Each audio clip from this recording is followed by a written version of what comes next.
اور صبح اور شام اپنے دل میں عاجزی اور خوف اور بغیر بلند آواز کیے اپنے رب کا ذکر کیجیے، اور آپ غافلوں میں سے نہ ہوں۔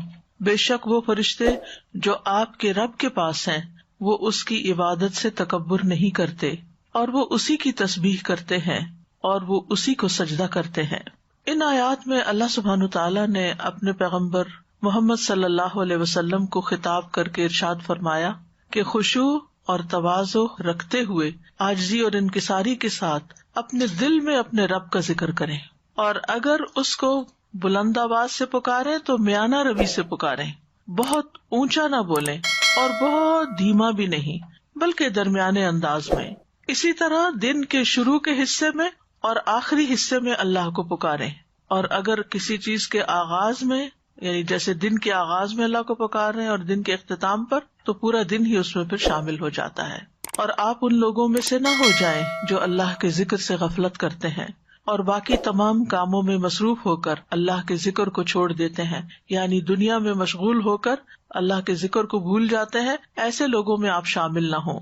تو یہاں رسول اللہ صلی اللہ علیہ وسلم سے خطاب ہے، لیکن آپ کو خطاب کر کے ہم سب کو عمل کی راہ دکھائی گئی ہے کہ اگر اللہ کے رسول صلی اللہ علیہ وسلم کو ایسا کرنا ہے تو پھر ہمیں بھی ان کی پیروی میں اسی طرح عمل کرنا ہے۔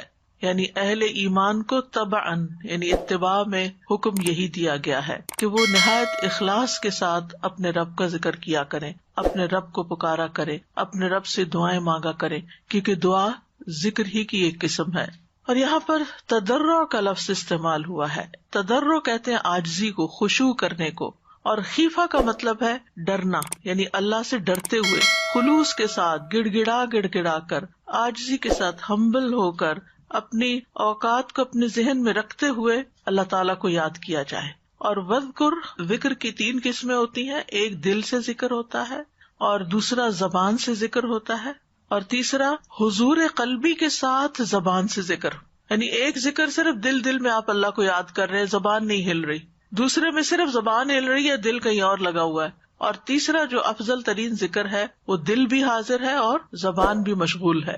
ودون الجہر من القول، یعنی بات کو دھیما رکھتے ہو، جہر کہتے بہت اونچی آواز میں بات کرنا، یعنی چیخ چلا کے نہیں پکارو، یعنی یا تو دل میں پکارو، دل ہی دل میں یاد کرو، اور اگر زبان کو استعمال کرنا ہے تو دھیمے انداز میں۔ بالغدو والآصال، غدو سے مراد فجر یعنی صبح کی نماز کا آخری حصہ ہے، اور آصال سے مراد عصر سے مغرب تک کا وقت ہے، یعنی فجر کی نماز سے لے کر سورج نکلنے تک کا وقت بڑا اہم ہوتا ہے، اور اسی طرح عصر کی نماز سے لے کر مغرب تک کا وقت بڑا اہم ہوتا ہے۔ تو اس سے مراد یہ دونوں مخصوص اوقات بھی ہو سکتے ہیں، اور ان اوقات کی نمازیں بھی مراد ہیں، اور اسی طرح صبح و شام محاورتاً بھی استعمال ہوتا ہے۔ صبح و شام اللہ کا ذکر کرو، کیا مطلب ہوتا ہے؟ یعنی ہر وقت اللہ کا ذکر کرو۔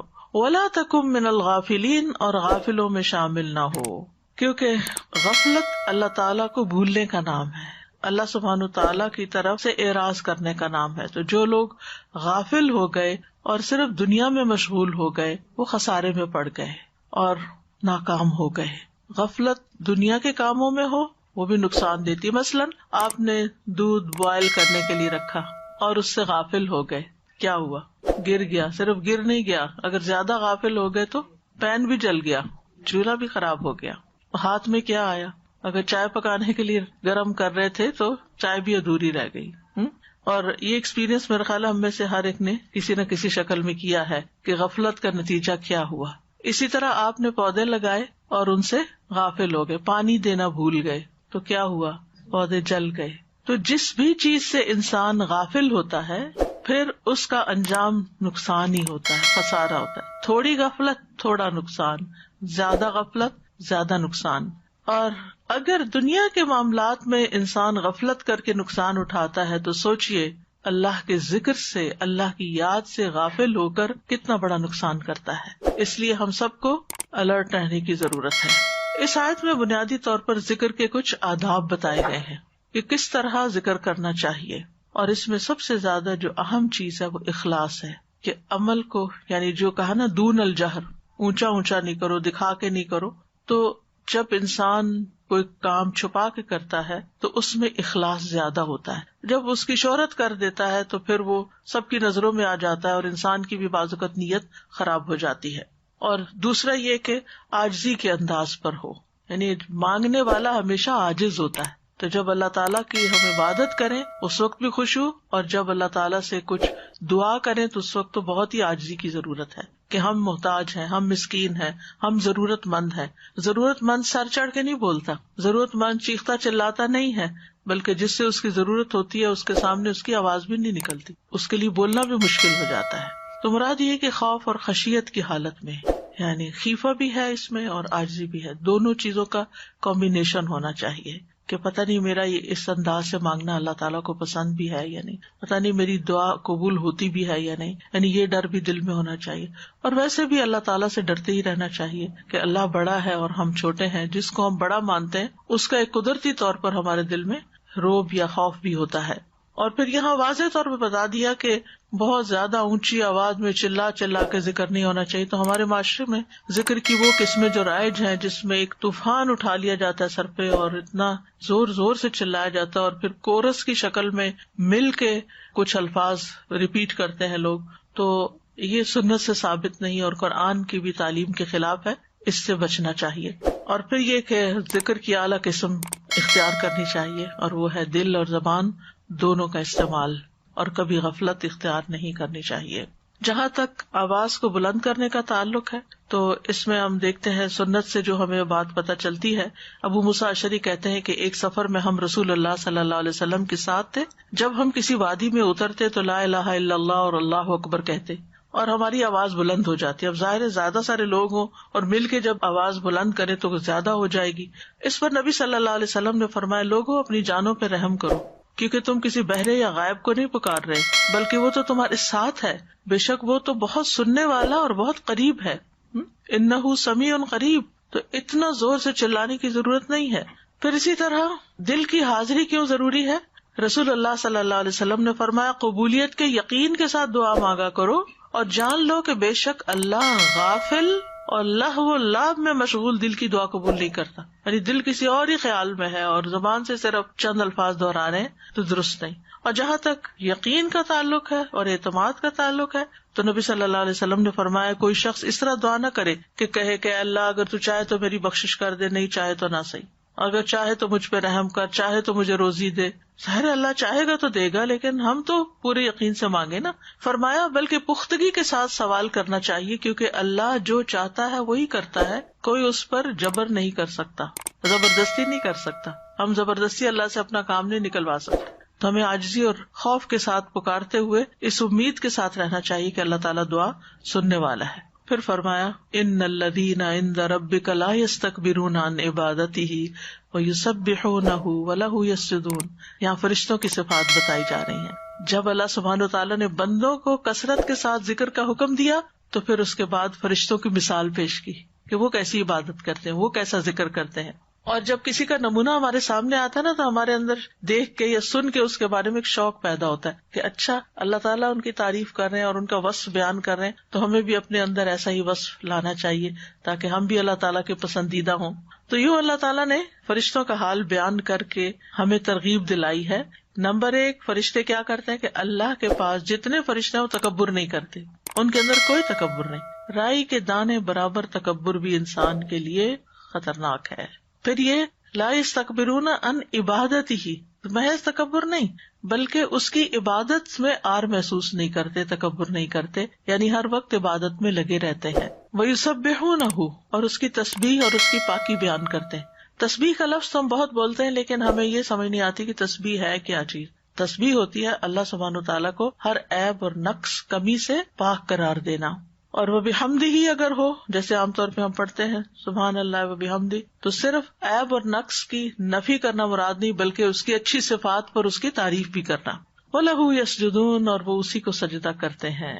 یوں نہیں کہا وَيَسْجُدُونَهُ بلکہ فرمایا وَلَهُ يَسْجُدُونَ، صرف اسی کو ہی سجدہ کرتے ہیں. يُسَبِّحُونَهُ وَلَهُ يَسْجُدُونَ، دونوں میں فرق ہے.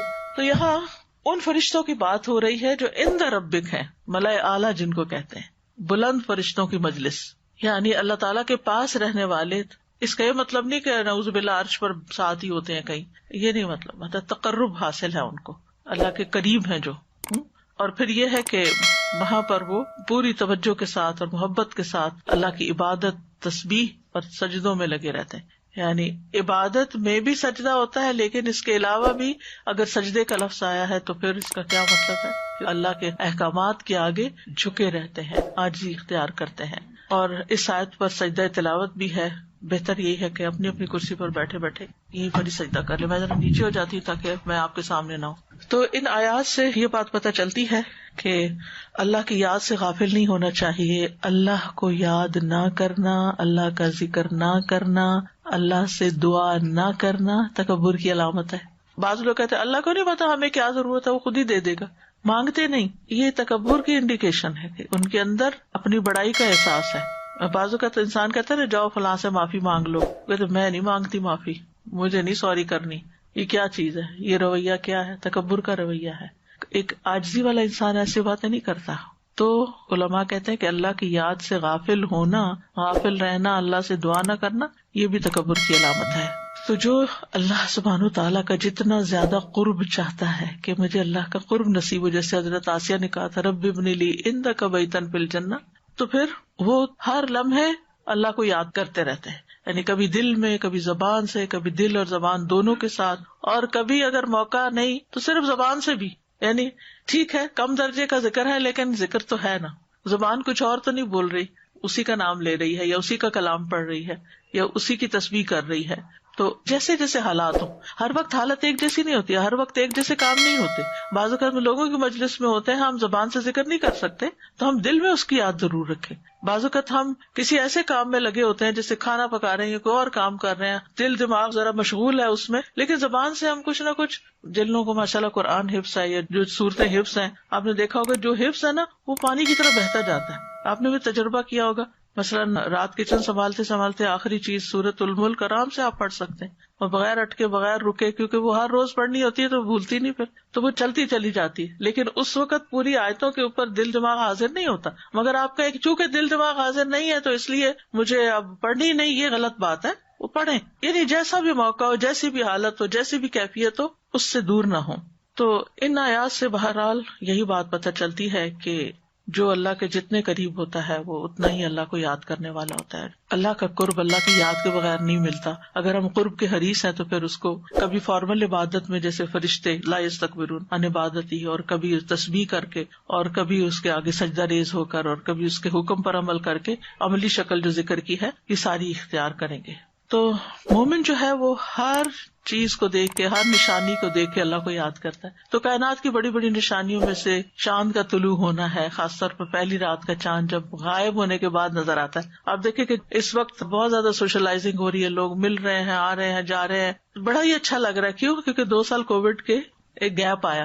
تو عربی میں ایک محاورہ بھی ہے، زر غبن تزدد حبن، کہ کبھی کبھی ملاقات کیا کرو تو محبت بڑھے گی، اگر روز ہی ملنا شروع کر دیا تو وہ چیز جاتی رہے گی.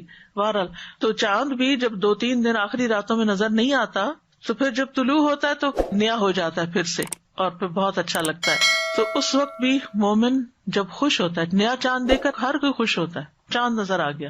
اسی لیے اس کو ہلال کہتے ہیں، کیونکہ اس میں انسان آواز بلند کرتا ہے، ہلالہ کا معنی یہی. تو اس وقت بھی وہ اپنے رب کو یاد کرتا ہے. اور نبی صلی اللہ علیہ وسلم نے ایسے تمام مواقع پر ہمیں دعائیں سکھا دی ہیں. تو سنت کی پیروی بھی، اور اللہ کی یاد بھی، اور عبادت کی نیت بھی، یہ ساری چیزیں ہونی چاہیے. یعنی صرف ایک روٹین میں نہیں کہ چاند نظر آ گیا تو یہ دعا پڑھ لیں یا ایک دوسرے کو فارورڈ کر دیں، نہیں. کیا کیا نیت ہے؟ سنت کی پیروی، عبادت کی نیت، اور ذکر، اور اللہ تعالیٰ سے مانگنا، کیونکہ اللہ تعالیٰ کو مانگنا بڑا پسند ہے ہمارا. تو اللہم اہللہ علینا بالیمن والایمان والسلامۃ والاسلام ربی وربک. اے اللہ مبارک کر ہمیں یہ چاند برکت اور ایمان اور سلامتی اور اسلام کے ساتھ، برکت، ایمان، سلامتی اور اسلام کے ساتھ. اے چاند میرا اور تمہارا رب اللہ ہے. اس بات کا اظہار ہے میں چاند کو نہیں پوچھتی، میں اللہ کو پوچھتی ہوں، میں اللہ کی عبادت کرتی ہوں. میرا بھی رب وہی ہے اور اس چاند کا رب بھی وہی ہے. یہ روایت طلحہ بن عبید اللہ کے حوالے سے سنن ترمذی میں آئی ہے. چاند بہرحال اللہ کی نشانی میں سے ایک نشانی ہے، بڑھتا ہے، گھٹتا ہے، پھر غائب ہوتا ہے، طلوع ہوتا ہے، اور پھر ہمارے لیے اللہ تعالیٰ نے اس کو سالوں کی گنتی اور حساب کتاب کے لیے بھی بنایا ہے. پھر چاند کو دیکھ کر ہی ہم روزہ رکھتے ہیں اور چاند کو دیکھ کر ہی ہم افطار کرتے ہیں. صوموا لرؤیتہ وافطروا لرؤیتہ، تو روزہ افطار کرنے کی دعا ہے ذهب الظمأ وابتلت العروق وثبت الاجر انشاء اللہ. پیاس بجھ گئی، رگیں تر ہو گئی، اور اللہ نے چاہا تو اجر بھی ثابت ہو گیا. یہ سنن نبی داؤد کی روایت ہے ابن عمر سے. اور روزہ جس کو اللہ توفیق دے بہترین عبادت. آج تھرسڈے ہے، کئی آپ میں سے خوش قسمت روزے سے ہوں گے. ابو ہریرہ کہتے ہیں کہ رسول اللہ صلی اللہ علیہ وسلم نے فرمایا، اللہ تعالیٰ فرماتا ہے کہ ابن آدم کا ہر نیک عمل خود اسی کے لیے ہے سوائے روزے کے، کیونکہ وہ خاص میرے لیے ہے اور میں ہی اس کا بدلہ دوں گا. اس ذات کی قسم جس کے ہاتھ میں محمد صلی اللہ علیہ وسلم کی جان ہے، روزہ دار کے منہ کی بو اللہ کے نزدیک مسک کی خوشبو سے بھی زیادہ بہتر ہے. روزہ دار کے لیے 2 خوشیاں ہیں جن سے وہ خوش ہوتا ہے. ایک تو جب وہ افطار کرتا ہے تو خوش ہوتا ہے، اور دوسری جب وہ اپنے رب سے ملاقات کرے گا تو اپنے روزے کے ثواب کے ساتھ خوش ہوگا. ہم میں سے ہر کوئی چاہتا ہے کہ اللہ تعالیٰ سے ملاقات کریں تو اللہ تعالیٰ ہم سے خوش ہو جائیں. تو اللہ کو خوش کرنے والے کاموں میں اور ملاقات کے وقت جس سے خوشی ہوگی وہ ان میں سے ایک روزہ ہے. اللہ تعالیٰ ہمیں توفیق عطا کرے کہ ہم فرض کے علاوہ نوافل کا بھی اہتمام کریں. پھر اسی طرح روزہ کھلوانے والے کے لیے دعا ہے افطر عندکم الصائمون واکل طعامکم الابرار وتنزلت علیکم الملائکہ. روزے دار تمہارے ہاں افطار کیا کریں، یعنی ہم نے تو افطار کیا اور بھی روزے دار، کیونکہ روزہ کھلوانے کا ثواب بھی بہت زیادہ ہے. جو کھلواتا ہے اس کو پورے روزے کا اجر مل جاتا ہے، اور یہ صرف رمضان میں نہیں، رمضان کے علاوہ بھی ہے. نیک صالح لوگ تمہارا کھانا کھایا کریں تاکہ وہ کھانا کھائیں اور ان کی جسم میں قوت اور جان بنے. اس سے جو عبادت اور نیکی کا کام کریں وہ تمہارے لیے صدقہ جاریہ بنے. اور رحمت کے فرشتوں نے تم پر نزول کیا، یعنی جب انسان کوئی نیکی کا کام کرتا ہے، روزہ کھلواتا ہے، یا لوگ اللہ کی خاطر جمع ہوتے ہیں، انسان ان کو کچھ کھلاتا پلاتا ہے، اور خاص طور پر اس طرح کا موقع، تو ایسی مجلسوں میں پھر فرشتے بھی حاضر ہوتے ہیں. پھر لیلۃ القدر کی دعا ہے اللہم انک عفو تحب العفو فاعف عنی. اے اللہ تو معاف کرنے والا ہے، معافی کو پسند کرتا ہے، بس تو مجھے معاف کر دے. عفو کا مطلب کیا ہے؟ بہت زیادہ معاف کرنے والا. ہم دن میں کتنی غلطیاں کرتے ہیں، کتنی دفعہ بھولتے ہیں، کتنی خطائیں کرتے ہیں، لیکن اللہ تعالیٰ ہمیں پکڑتا نہیں، درگزر کرتا چلا جاتا ہے. اور اس کو یہ پسند ہے کہ لوگوں کو معاف کرے، یعنی اس کو سزا دینا پسند نہیں ہے، اس کو معاف کرنا پسند ہے. اور اللہ تعالیٰ کی اس صفت کا واسطہ دے کر ہم اللہ سے معافی کی درخواست کرتے ہیں، فاعف عنی، کہ اللہ تعالیٰ آپ مجھے معاف کر دیں، میری غلطیوں کو معاف کر دیں. لیکن اس کے لیے ایک شرط ہے، وہ یہ کہ آپ بھی بندوں کو معاف کیا کریں، کیونکہ معاف کرنا اللہ تعالیٰ کو پسند ہے. کچھ لوگ دلوں میں ایسی باتیں رکھ چھوڑتے ہیں کہ معاف نہیں کرتے، اور وہ انہی کی وجہ سے پھر جب وہ کسی سے ملاقات بھی کرتے ہیں تو ڈھنگ سے نہیں کرتے، صاف دل کے ساتھ نہیں ملتے، وہ پرانی باتیں یاد رکھتی ہیں. ٹھیک ہے، انسان ہرٹ ہوتا ہے، کئی چیزیں تکلیف دیتی ہیں، اندر رہ جاتی ہیں، لیکن پھر بھی انسان کو معاف کر دینا چاہیے. جتنے زیادہ مشکل ہو معاف کرنے میں اتنا ہی بڑا اجر ہے. قرآن مجید میں آتا ہے الا تحبون ان یغفر اللہ لکم، کیا تم نہیں چاہتے کہ اللہ تعالیٰ تمہیں معاف کر دے. یہ روایت حضرت عائشہ کی ہے. وہ کہتی ہے میں نے عرض کیا اللہ کے رسول صلی اللہ علیہ وسلم مجھے بتائیے اگر میں لیلۃ القدر پہچان لوں تو میں کیا کہوں، تو آپ نے ان کو یہ دعا سکھائی. تو اس سے یہ پتہ چلتا ہے کہ انتہائی قبولیت کے مواقع پر اس کو پڑھنا چاہیے. لیلۃ القدر کی دعا تو ہے ہی، لیکن اس کا یہ مطلب نہیں کہ اس کے علاوہ کہیں نہیں پڑھ سکتے. آپ سجدے میں پڑھ سکتے ہیں، آپ اذان اور اقامت کے بیچ میں پڑھ سکتے ہیں، آپ تہجد کے وقت پڑھ سکتے ہیں، آپ حج عمرے پہ پڑھ سکتے ہیں. یعنی یہ ان دعاؤں میں سے ہے جو بڑی ہی اہمیت کی حامل ہے. اور لیلۃ القدر تو آپ کو معلوم ہے کہ جو اس رات کی خیر سے محروم رہا وہ ہر خیر سے محروم رہا.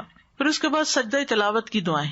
سجد وجہی للذی خلقہ وشق سمعہ وبصرہ بحولہ وقوتہ. میرا چہرہ اس ذات کے لیے سجدہ ریز ہے جس نے اس کو پیدا کیا. یعنی یہ چہرہ اللہ کے آگے کیوں جھکے؟ کیونکہ اللہ ہی نے تو اس کو بنایا ہے، اور اپنی طاقت اور اپنی قوت سے اس کی سماعت اور اس کی بصارت بنائی. سبحان اللہ، کس طرح آنکھیں لگائیں، کس طرح یہ ایک پوری سخت ہڈی کے اندر سے پراپر اتنے ہی شیپ کے خول رکھے، اور ان کے اندر اتنی نازک نازک آنکھیں سما دی، اور پھر کان سائڈ پر رکھے کہ ہر طرف کی آوازیں ہم نے سننی ہوتی ہیں. اگر صرف سامنے ہوتے تو پیچھے کی آواز سننا کتنا مشکل ہوتا. ابھی ہوتا ہے نا کہ اسپیکر کو اگر ایک طرف کا رخ دے دیں تو دوسری طرف آواز نہیں جاتی. تو بہرحال اللہ سبحانہ تعالیٰ نے اپنی خاص رحمت سے ہمیں یہ جسم عطا کیا ہے، لہٰذا شکرانے کے طور پر، یعنی سجدے کو اور نماز کو احسان جتا کے نہیں بلکہ شکر ادا کرنے کے طور پر ادا کریں. پھر ایک اور دعا ہے اللہم اغفر لی بہا اللہم حط انی بہا وزرا واحدث لی بہا شکرا وتقبلها منی کما تقبلت من عبدک داود سجدتہ. اے اللہ اس کی وجہ سے مجھے بخش دے، یعنی جو میں سجدہ کر رہا ہوں. ہم بعضوں کا سجدہ تلاوت کو اتنی امپورٹنس نہیں دیتے کہ کوئی نہیں. بعض علماء کہتے ہیں کہ کوئی فرض نہیں ہے، واجب نہیں ہے، کام چلتا ہے. نہیں، یہ سجدہ بھی بخشش کا سبب ہو سکتا ہے. تو اے اللہ اس کی وجہ سے مجھے بخش دے، یعنی سجدہ جو میں کر رہا ہوں مجھے اس کی وجہ